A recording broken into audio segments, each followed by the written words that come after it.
நான் நம்புறேன் ஆண்டவருடைய பிள்ளைகள். எனக்கு எந்த பேக்ரவுண்டும் எனக்கு இல்லை. என்னுடைய தகப்பனும் தாயும் ஒரு பெரிய பேக்ரவுண்ட் உள்ளவர்கள் அல்ல. அவர்கள் ரொம்ப சாதாரணமானவங்க. எங்களுடைய ஃபேமிலி இருக்கிற எங்க அண்ணன் தம்பியும் பெரிய ஆட்கள் யாருமே இல்லை. எல்லாருமே சாதாரணமான ஆட்கள்.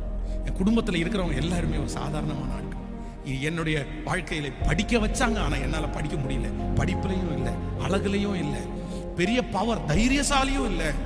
ஆனா நான் நம்புறேன், திடீர்னு ஆண்டவர் ஒரு நாள் எல்லாருக்கும் முன்பாகவும் ஆண்டவர் என்னை கொண்டு வந்து நிறுத்தினார். ஆனா நான் இந்த புகழ்ச்சியை தேடல. இப்படி நான் வந்து நிப்பேன்னு நான் நினைக்கவும் இல்லை. இப்படி வந்து நிக்கணுன்றதுக்காக நான் ஜெபிக்கல. இப்படி வந்து நிக்கணுன்றதுக்காக நான் உபவாசம் இருக்கல. இப்படி நிக்கணுன்றதுக்காக ஆண்டவருடைய சமூகத்துல நெருங்கல. ஆனா என்னமோ ஆண்டவரை எனக்கு ரொம்ப பிடிக்கும். ஆண்டவரை நான் விரும்புவேன். அவருடைய அன்பு என்னை ரொம்ப தொட்டுருச்சு.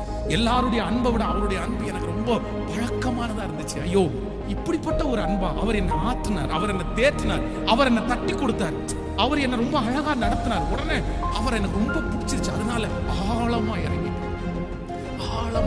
அதான் நான் சாட்சியில சொன்னது போல சில என்ன வேணாலும் பண்ணுவேன். அப்படியெல்லாம் நான் செஞ்சேன். மணலை வாரி போட்டு முழங்கால நிப்பேன். எதெல்லாம் பண்ண தோணுதோ அதெல்லாம் பண்ணுவேன். பண்ணும் போதெல்லாம் ஆண்டவரை கேட்பேன், இது எனக்கு கஷ்டமா தெரியல. ஏன் அப்படின்னா, நீங்க உங்களுக்கு செய்யணும், நீங்க செஞ்சுக்கீங்க. உங்களுக்காக இது கூட நான் செய்ய மாட்டேனா, உங்களுக்கு கூட இது கூட பண்ண மாட்டேன். அப்படியெல்லாம் பண்ற தியாகத்தை வந்து துக்கமா செய்யல, கடினமா செய்யல, ரொம்ப ஹாப்பியா சந்தோஷமா கர்த்தருக்கு இதெல்லாம் செய்யறோம் அப்படின்னு செஞ்சேன். ஆனா ஆண்டவர் இன்று இந்த வயதிலேயே, சின்ன வயதிலேயே கர்த்தர் தூக்கி எடுத்து அவருடைய ஊழியத்திற்காக வேறு பிரித்து கொண்டு வந்து நிக்க வச்சு, இன்றைக்கு ஒரு சில இடங்கள்ல ஒரு சில மக்களுக்கு தெரிகிற அளவுக்கு ஆண்டவர் என்னை கொண்டு வந்து நிறுத்தி இருக்கிறார்ல. உங்களுக்கு யாருக்காவது என்ன தெரியுமா? என் ஊர் என்ன தெரியுமா? எங்க அம்மா அப்பா யாருன்னு உங்களுக்கு தெரியுமா? என் படிப்பு என்னன்னு தெரியுமா? எங்கேயோ கடந்த என்ன, எப்படியோ போன என்ன உங்க முன்னாடி நிறுத்தி இருக்கிறது.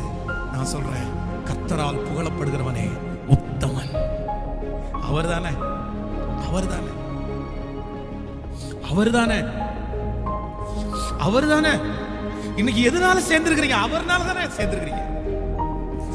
அவரை வச்சுதானே நீங்க என்ன பாக்குறீங்க. எஸ் எஸ் எஸ் தேவ பிள்ளையே, தேவ ஜனமே, பிரதர், தாய் தகப்பனே, ஆண்டவர் இன்னைக்கு தெளிவா பேசுறாரு.